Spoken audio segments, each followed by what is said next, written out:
Muy bien, queridos amigos, estudiantes de mi taller de filosofía.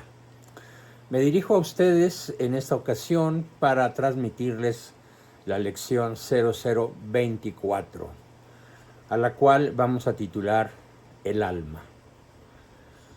Recordemos algo que ya vimos en sesiones pasadas, que la vida es el modo de ser que causa el movimiento inmanente, es decir, aquel movimiento que comienza en mí y termina en mí. Y si la vida es un modo de ser, el principio de la vida deberá ser aquello que da el ser a la sustancia corpórea o corporal, su forma, a la cual vamos a llamar el alma. ¿Qué es el alma? Pues la forma de la sustancia viva es aquello que anima sus diversas partes. De ahí el nombre de alma, que significa forma viva. Principio vital de la sustancia corpórea viva. Aristóteles enuncia dos definiciones reales de alma, según los dos modos de considerar la composición esencial de la sustancia corpórea. En el orden de la composición de materia y forma, el alma es forma del cuerpo organizado. Como vimos, la organización es el peculiar modo de unidad de aquello cuyas partes son funcionalmente diversas. Sí, yo soy una unidad, pero mis partes son funcionalmente diversas. No es lo mismo el funcionamiento cardiovascular que el funcionamiento cerebral. No es lo mismo el funcionamiento de mis oídos que el funcionamiento de mis ojos o de mi voz. Pues bien, la forma es el principio organizativo, aquello que hace que estas partes, mi cabeza, mi tronco, mis extremidades, mi cerebro, mi voz, mis manos, mis dedos, ¿sí? Estas partes tan diversas constituyan una sola cosa, es decir, yo, tú, él. En virtud de la forma, cada una de las partes del organismo está virtualmente, es decir, por su vis o fuerza, por su actividad propia. Y esta vis o fuerza le permite estar presente en todas las demás. De alguna manera, mi vista está presente en la punta de mi dedo gordo del pie izquierdo, igual que mi sentido senestésico está presente en todo mi cuerpo. Cuando el animal muere, cuando pierde su forma, las diversas partes, si bien siguen igualmente localizadas, vemos el cadáver del perro, vemos el cadáver de una persona, ya no conforman un único todo y por lo tanto se descomponen, es decir, se separan, se disgregan, se pudren. En el orden de la composición de potencia y acto, el alma es acto primero del cuerpo, que tiene la vida en potencia. El primer acto de la sustancia es ser, como ya lo hemos visto en ocasiones pasadas. El primer acto de la sustancia viva es vivir. Repito, para que lo graben por favor y lo escriban en su resumen. El primer acto de la sustancia es ser, de cualquier sustancia. De cualquier sustancia en cualquier parte del universo. Y el primer acto de la sustancia viva es vivir. Aquello a lo cual actualiza, es decir, a lo cual anima el alma, es un cuerpo que tiene la vida en potencia.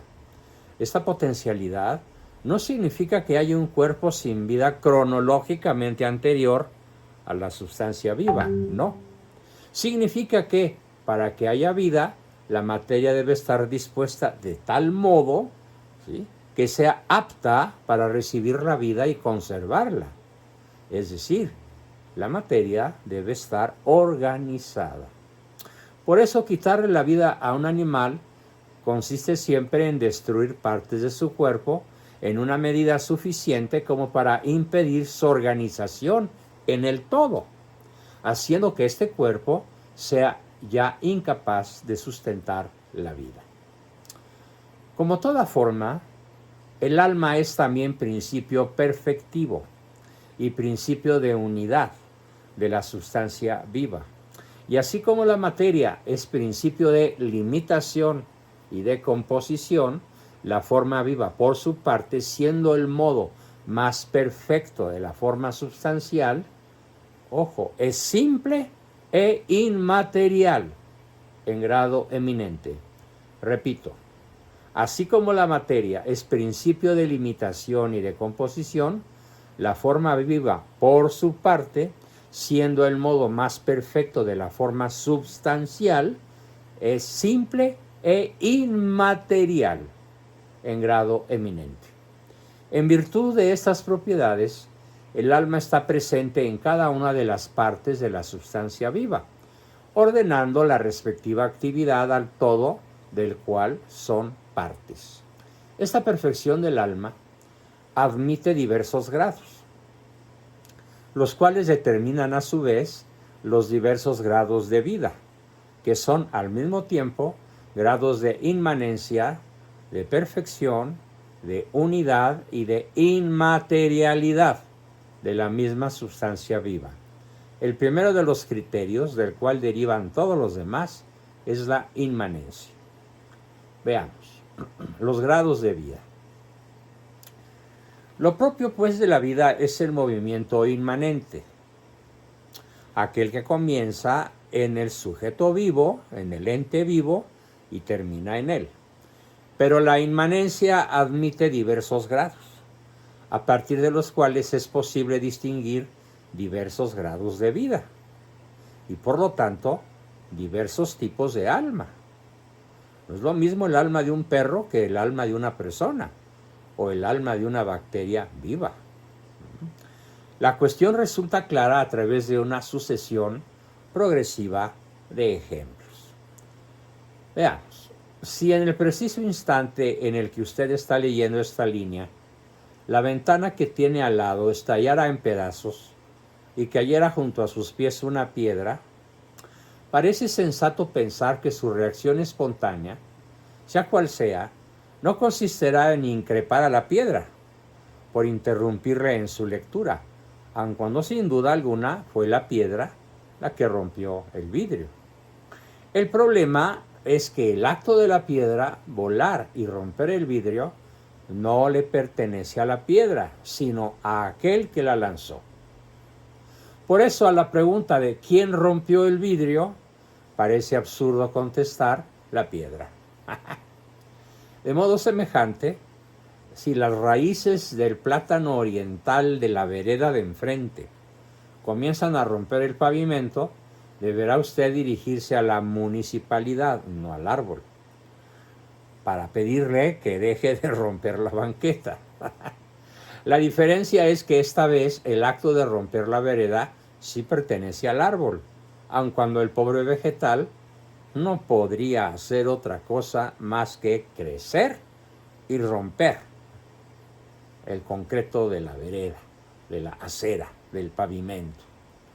Prosiguiendo nuestra serie, si el perro del vecino muerde a mi hijo, ciertamente deberé reclamar a mi vecino y no al perro, pero no lo haré sin antes haberle propinado al perro en cuestión algunas excelentes razones para no hacer eso nuevamente.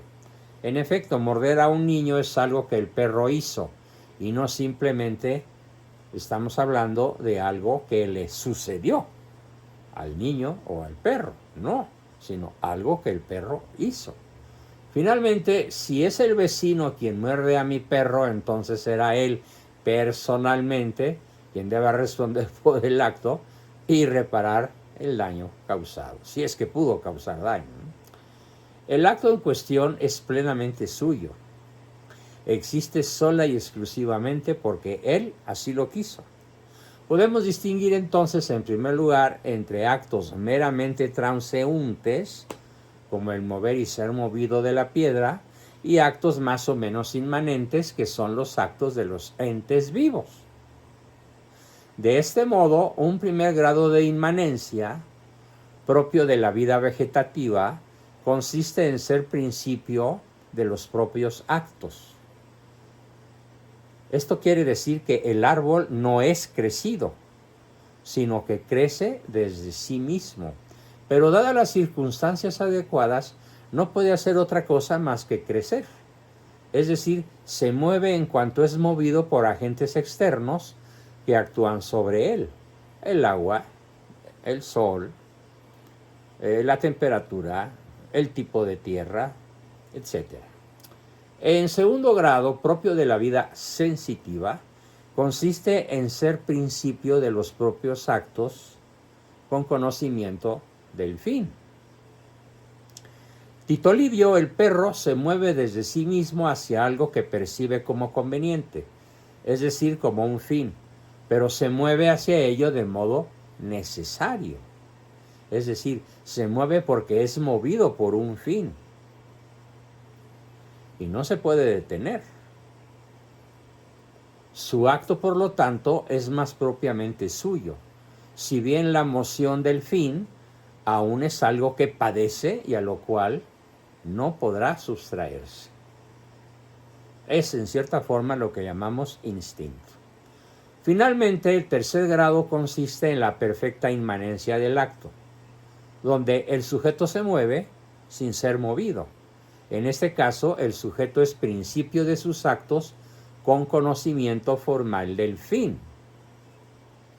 Así operamos nosotros, los seres humanos, es decir, conocemos el fin en cuanto fin. Eso significa que el acto es plenamente mío, tuyo, suyo. Es decir, ojo con esto, que es un acto libre, extremadamente superior, infinitamente superior al del acto de mi perro Tito Livio. Esta plena inmanencia consiste en que mediante sus actos, el sujeto se dispone, bien o mal, a sí mismo respecto de su último fin, llamado entelequia. Corresponde evidentemente todo esto a la vida racional. Como se indicó ya, estos grados de inmanencia son también grados de perfección, de inmaterialidad y de unidad sustancial. Grados de perfección lo son porque la perfección es acto y es precisamente en virtud de la intensidad del acto primero que se explica el grado de dominio sobre los actos segundos. En otros términos, los actos más propios, en la medida en que más se posee el acto propio de ser. De este modo, el ser del hombre es tanto más mío, tanto más suyo, que el de una simple piedra. Que mientras el ser de la piedra es algo que a ésta le acontece, el ser del hombre es algo que le exige una respuesta vital, al punto que en cierta medida el hombre es lo que quiere ser. El hombre hace lo que quiere hacer. El hombre piensa o siente lo que quiere hacer, sentir, decir, pensar, hacer. El hombre es lo que quiere ser. Son también grados de inmaterialidad, pues solo aquello que es inmaterial puede tenerse presente a sí mismo, sea de modo puramente orgánico, el todo presente en cada una de sus partes, sea por el conocimiento sensible, que suponiendo conciencia implica una cierta reflexión sobre sí mismo que es necesariamente inmaterial, sea en fin como reflexión perfecta sobre el propio acto intelectual o volitivo. Es decir, mis pensamientos, mis decisiones, mis sentimientos son inmateriales, no son materia. Son, en fin, grados de una unidad substancial. Como veremos, la unidad es una propiedad de todo ente en cuanto tal. Bueno, ya lo hemos dicho. Aquí nos interesa señalar simplemente que mientras más perfecto es el ente y su modo de vida, mayor es la unidad de la substancia, es decir, mayor es su identidad consigo mismo. Para explicar esto es necesario hacer una distinción. La unidad de lo simple, propia de aquello que siendo inmaterial no tiene partes, es una unidad perfecta. es la unidad de lo simplemente indivisible. Al contrario, la unidad de lo complejo, siendo imperfecta, es más perfecta mientras mayor sea la pluralidad e interrelación de las diversas partes. Así, por ejemplo, la unidad de una piedra es simplemente la unidad del continuo. Por eso de su división surgen simplemente 2 o 3 o multitud de piedras. En cambio, la unidad de una planta supone una relación entre partes funcionalmente diversas. Por eso, a veces dividirla es matarla. Aunque se puede dar en ciertas plantas y bajo ciertas condiciones que saquemos un codito, que saquemos una parte, y si es plantada en una circunstancia favorable, tendremos otra planta. Sin embargo, la unidad de la planta es mínima. Si lo hacemos bien, como ya dije, es posible extraerle partes, injertarle otras e incluso dividirla generando varios individuos. Pero hay que ser muy cuidadoso.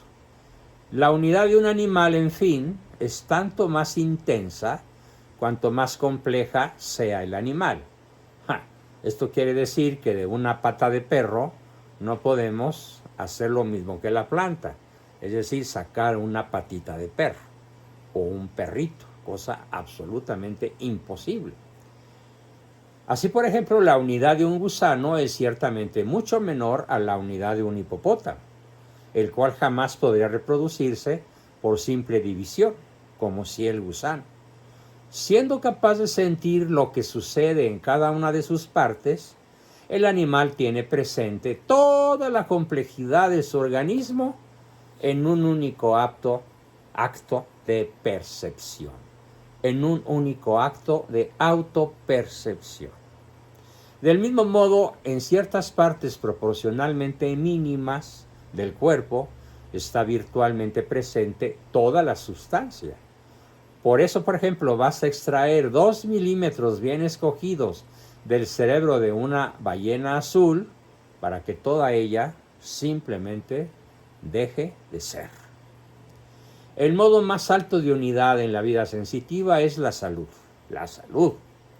la cual consiste en la perfecta ordenación de todas sus partes al único fin que es el bien de la sustancia corporal. En efecto, la enfermedad puede ser descrita como un desorden por el cual ciertas partes del cuerpo actúan como si no lo fueran, como si no fueran partes mías. La unidad del hombre, en fin, no es solo ni principalmente unidad biológica, salud, sino unidad moral. Ser plenamente hombre, ser plenamente persona, consiste en unificar todo lo inferior mediante el gobierno por parte de lo superior, de modo que aquello que en sí mismo es irracional se haga racional por participación. En otros términos, la unidad de la vida racional es la virtud. Bien, amigos, hasta aquí nuestra lección número 24. Espero que pronto me estén llegando sus resúmenes, sus comentarios, sus preguntas y hasta sus dudas. Muchas gracias y hasta la próxima.